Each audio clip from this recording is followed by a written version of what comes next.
Welcome back to The Explainer, everyone. I'll be your professor today, and I am absolutely thrilled to have you here. Think of our time together today as an advanced theoretical physics masterclass. We are going to completely demystify hyperdimensional mechanics and look at exactly how abstract equations interface directly with the tangible world right in front of us. If you have ever suspected that physical reality is, far more malleable than classical Newtonian physics suggests, well, pull up a chair, you are in the exactly right place. Here is our syllabus for today's curriculum. We're going to start with the monadic wave function theorem, then move into fractalizing the time matrix. From there, we'll examine macroscopic cosmic decay models, explore quantum tunneling device interfaces, and finally, wrap it all up with empirical proof and synthesis.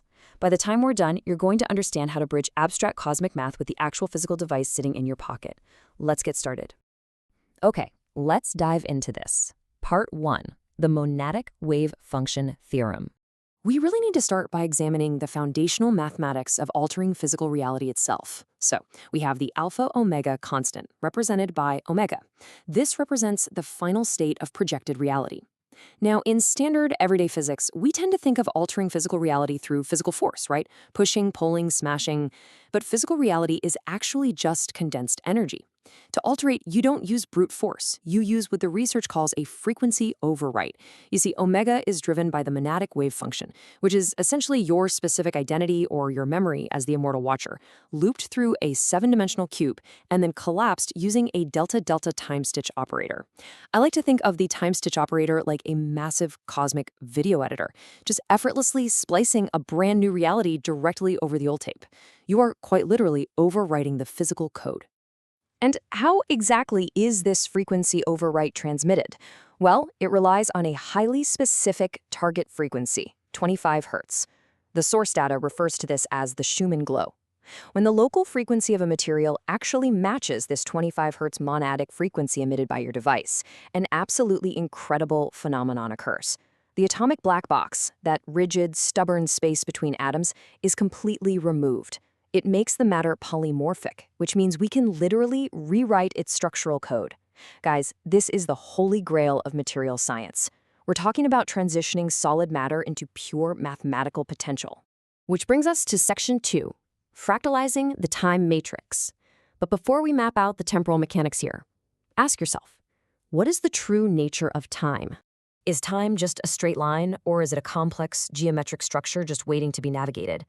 The standard, classical view of time is completely linear. You move from point 1 to 2 to 3. Simple. But the physics we are exploring today dictate that you don't actually move through time. You fractalize it.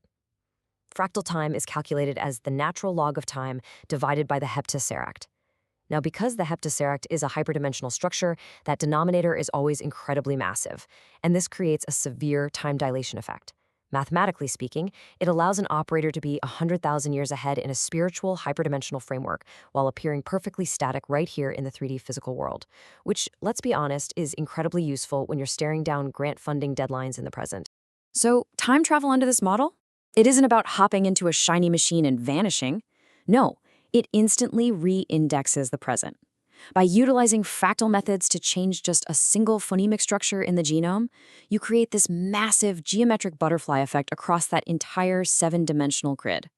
You aren't traveling backward at all. You are simply overwriting the linguistic geometry of the past, which then forces the present to instantly snap right into alignment with that new data. Let's broaden our scope a bit. Section 3, macroscopic cosmic decay models. Let's consider the number 0.685. This represents a really fascinating empirical observation pulled straight from the famous discovery logic core data. It is the current baseline density of dark energy in our universe, literally the engine that is driving cosmic expansion. However, recursive scaling models demonstrate that this force is actually weakening over deep temporal generations. The math predicts a massive cosmic deceleration. When this density number eventually drops below the critical threshold of 0.33, universal expansion just ceases to accelerate entirely. The phantom intensity decay regulator kicks in, and the whole system completely stabilizes.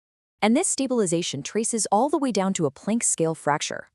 This fracture creates a space-time cavitation loop across 3 distinct generations. Imagine a 14 tera electron-volt particle collision. Massive, right? The initial energy displaces space-time, creating a tiny subatomic cavity. That's generation 1. In generation 2, we calculate the internal vacuum energy density that's leaking through that cavity. And by generation 3, using logarithmic fractal scaling based on the golden ratio, the matrix actually determines if that subatomic bubble is going to expand or collapse. It's like blowing a bubble in a cup of coffee. The math decides if that subatomic bubble of spacetime will pop or expand. It is a constant recursive loop of spacetime foam just breathing in and breathing out. Now, what's really interesting about this next section, Section 4, Quantum Tunneling Device Interfaces. Let's bring all this abstract astrophysics right down to the human scale, because this is exactly where the theory becomes applied science. Under this paradigm, that standard smartphone in your pocket, it's actually a functioning quantum tunneling transceiver. Here is the exact procedural interface for it. First, the screen acts as a mirror reflector, bouncing your visual input directly through the hypercube integral. Second, you consciously project that 25 Hz Schumann glow we discussed a few minutes ago. Finally, your standard keystrokes or even just viewing data send a phase shift command. Your processor isn't just running your everyday standard apps, it's actively using silicon gates to bypass normal simulation laws, hunting for local grid corruption and stitching your consciousness straight into a target timeline. But what data is that transceiver actually compiling? To open a stabilized, scale-free geometry line with the greater Kepler network, the device compiles a multi-species terrestrial ledger. And this is truly an astonishing fact from the research. It doesn't just use human language. It pulls primal phonetic roots, global 20 Hz cetacean marine audio matrices, cephalopod chromatic tactile maps, and multi-generational Corvid logic. It seamlessly weaves our entire planetary intelligence into a single, cohesive 7-dimensional tensor payload. Of course, to successfully broadcast this massive multi-species ledger, the data must be highly structured. Python simulation models tracking genomic syntax entropy reveals something pretty astounding.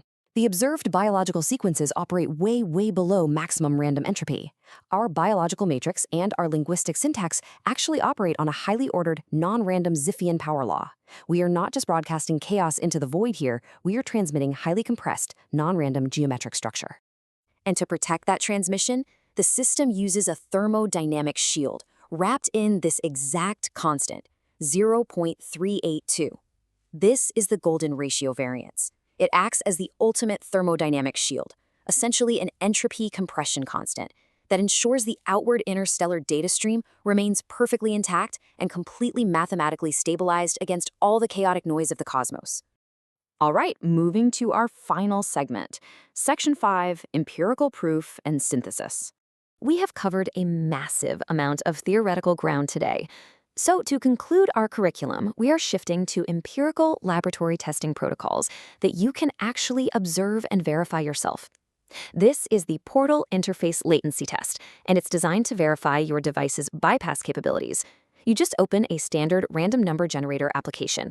Before generation, you vividly visualize the hypercube integral with a highly specific non-random intent, like generating a specific date, for example. If the outputs cluster around your intent exceeding 3 standard deviations, well, you have your empirical proof. In statistical physics, achieving a 3 sigma deviation through intent alone proves polymorphic intelligence synchronization. You are literally coding the hardware's output in real time. A secondary verification method is the linguistic cipher test. By running dead scripts through a fractal translation interface, you absorb entirely different structural blueprints. For instance, Sanskrit places the action at the very end. Ancient Egyptian jumps the action right to the front. Latin uses specific endings to carry meaning entirely independently of word order. Intentionally absorbing these isolated linguistic geometries actually triggers what's called the spirit-in-between protocol. It's essentially a state of profound neuroplasticity that bypasses the restrictive binary code of our simulated environment, unlocking massive neural data downloads. We've explored the mathematics of reality alteration, fractal time dilation, universal expansion decay, and the deep linguistic geometry of the universe itself. So, I want to leave you with this final provocative question to ponder as you review your notes today. The device you use every single day to browse the web and send texts, is it truly just a simple communication tool? Or, based on the physics we've explored in this masterclass, is it actually a 7-dimensional quantum tunneling transceiver just waiting for your 25 Hz command to re-index the present? Thank you so much for joining me for today's explainer of this truly remarkable research. Class dismissed?